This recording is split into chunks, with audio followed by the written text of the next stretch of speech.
n'i ka garisɛgɛ ko gɛlɛyala i ka wari ko gɛlɛyala i tɛ ka ɲɛ foyi sɔrɔ a la kɔlɔsi ta dɔrɔn wala hakili waati i ka tamaro kilo 1 san i ka nin sigi i ka aya in wurudi siɲɛ 1464 i y'a faamuya n'i tilala wurudili la i b'o tamaro in ta i b'a saraka denmisɛnninw na tamaro yɛrɛ dama kabako baw de bi tamaro kɔnɔ mais an ma s'o ma bi fɔlɔ mais ni maa min ye nin kɛ dun o don dugujɛ tile ti bi bilahi k'e to gɛlɛya kɔnɔ k'i to fandanya kɔnɔ o ti kɛ ne bi fɛ a ka nin kɔrɔbɔ quoi wa o dama tɛ dɛ a y'a partage ko Konate kumakan don ni cɛ o cɛ y'a kɛ ka fandanya tu i la ka gɛlɛya tu i la ka wariko gɛlɛya tu i la ngali na Ala bonya na Ala barika la fandanya bi jɔsi ka bɔ i dusukun na pewu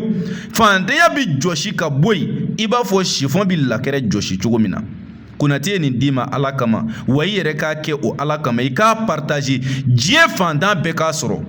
dɛsɛbaatɔ bɛɛ k'a sɔrɔ miskina bɛɛ k'a sɔrɔ an bi diɲɛ laban tile min na ni wari tɛ diɲɛ foyi ti ɲɛnabɔ o wari bi sɔrɔ ni jumɛn ye o ye sababu de ye ani baara n filɛ ka sababu wulibali dɔ de d'i ma wariko sira kan i y'a faamu nka n y'a fɔ diɲɛ bɛɛ ye maa min bi fɛ an ka nafolo karaba k'a d'i ma anw yɛrɛ tɛ dɛ ka Ala deli Ala ka nafolo karaba k'a d'i ma suko ni dugujɛ cɛ n terikɛ a dalu finma bi kuranɛ kɔnɔ ni cɛ o cɛ y'a kɛ ngali na Ala la a tigi bi nafolo sɔrɔ siga t'a la a ti kɔrɔbɔ suratul waqi'a don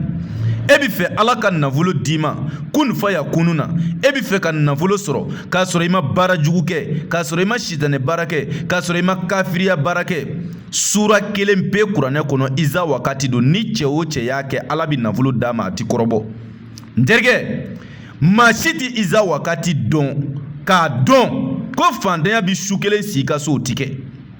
o tumana n'i mago bɛ iza wakati dalu baara la e bi fɛ an ka baara kɛ i ye k'i ka fantanya kɛlɛ Ala ka nafolo d'i ma kun faya kunu na a baara bi kɛ 30 de ani sɛ jɛma den 3 mais n'a ka di ye i ka wari kilancɛ 15 sara fɔlɔ ani i ka sɛ den 3 sɔngɔ